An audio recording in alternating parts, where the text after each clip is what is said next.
নমস্কাৰ এই মুহূৰ্তত জনাইছো অসমৰ প্ৰত্যেকগৰাকী জনসাধাৰণৰ বাবে কেইবাটাও গুৰুত্বপূৰ্ণ খবৰ। আজি হৈছে 22 এপ্ৰিল।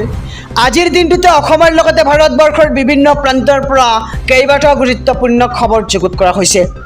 এই মুহূৰ্তত জনাইছো আজিৰ প্ৰথমটো খবৰেই ৰাজ্যবাসীৰ বাবে এটা ডাঙৰ খবৰ। নিৰ্বাচনী ধুমুহাৰ মাজতে দেশত পুনৰ মূল্য বৃদ্ধি। এইবাৰ বজাৰত বৃদ্ধি পালে আলুৰ দাম। প্ৰতি কিলো আলুৰ খুচুৰা মূল্য হ'লগৈ 40 টকা আৰু আলুৰ খুচুৰা মূল্য প্ৰতি কিলোত বৃদ্ধি পালে 10 টকাকৈ।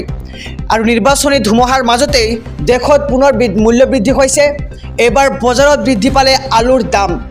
প্ৰতি কিলো আলুৰ খুচুৰা মূল্য হ'লগৈ 40 টকা আৰু আলুৰ খুচুৰা মূল্য প্ৰতি কিলোত বৃদ্ধি পালে 10 টকাকৈ। ছাত্ৰ ছাত্ৰী গধুৰ স্কুল বেগৰ বোজা জাপি দিব নোৱাৰিব বিদ্যালয়ে। স্কুল বেগৰ সৰ্বাধিক ওজনক লৈ শিক্ষা বিভাগৰ বিশেষ নিৰ্দেশনা।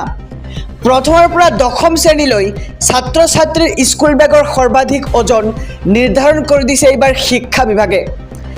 প্ৰথমৰ পৰা 2য় শ্ৰেণীৰ ছাত্ৰ ছাত্ৰীৰ স্কুল বেগৰ ওজন হ'ব 1.5 পৰা 5 কিলোগ্ৰাম আৰু 3য়ৰ পৰা 5ম শ্ৰেণীলৈ স্কুল বেগৰ সৰ্বাধিক ওজন হ'ব লাগিব 2 পৰা 3 কেজি আৰু 6ৰ পৰা 7ম শ্ৰেণীলৈ ছাত্ৰ ছাত্ৰীৰ স্কুল বেগৰ ওজন হ'ব 4 কেজি। 8মৰ পৰা 10ম শ্ৰেণীলৈ স্কুল বেগৰ সৰ্বাধিক ওজন হ'ব লাগিব 5 কেজি আৰু নিৰ্ধাৰিত ওজনতকৈ অধিক ওজনৰ কিতাপ বহি নিব নোৱাৰিব এইবাৰ শিক্ষাৰ্থীয়ে। নিৰ্ধাৰিত নিৰিখতকৈও স্কুল বেগৰ ওজন হ্ৰাস কৰিবলৈ শিক্ষানুষ্ঠানক আহ্বান জনাইছে শিক্ষা বিভাগৰ পৰা। আৰু ইয়াৰ পূৰ্বে 6 বছৰৰ তলৰ শিশুৰ ক্ষেত্ৰত জাৰি কৰিছিল বিশেষ নিৰ্দেশনা। 6 বছৰৰ তলৰ শিশুক প্ৰথম শ্ৰেণীত নামভৰ্তি নকৰিবলৈ নিৰ্দেশনা দিছিল শিক্ষা বিভাগে। আৰু ব্যক্তিগত শিক্ষানুষ্ঠানে অধিক মুনাফাৰ আশাত শিক্ষাৰ্থীৰ মানসিক চাপ বৃদ্ধি কৰাৰ অভিযোগ এতিয়া উত্থাপিত কৰিছে। আৰু এই নিৰ্দেশনা নিশ্চিত কৰিবলৈ শিক্ষক বিদ্যালয় পৰিদৰ্শকক আহ্বান শিক্ষা বিভাগৰ।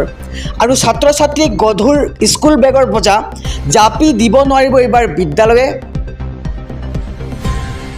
সম্পূৰ্ণ বিনামূলীয়াকৈ আপডেট কৰক আপোনাৰ আধাৰ কাৰ্ডখন। বিনামূলীয়াকৈ আধাৰ কাৰ্ড আপডেটৰ সুবিধা দিছে এইবাৰ চৰকাৰে। আপোনাৰ আধাৰ কাৰ্ড আপডেটৰ শেষ সুবিধা 14 জুনৰ ভিতৰত আপডেট কৰিব লাগিব আপোনাৰ আধাৰ কাৰ্ডখন। 10 বছৰ পুৰণি সকলো আধাৰ কাৰ্ড কৰিব লাগিব আপডেট। আৰু কেনেকৈ বিনামূলীয়াকৈ অনলাইনতে আপডেট কৰিব আপোনাৰ আধাৰ কাৰ্ডখন আহক সবিশেষ জানি লওঁ।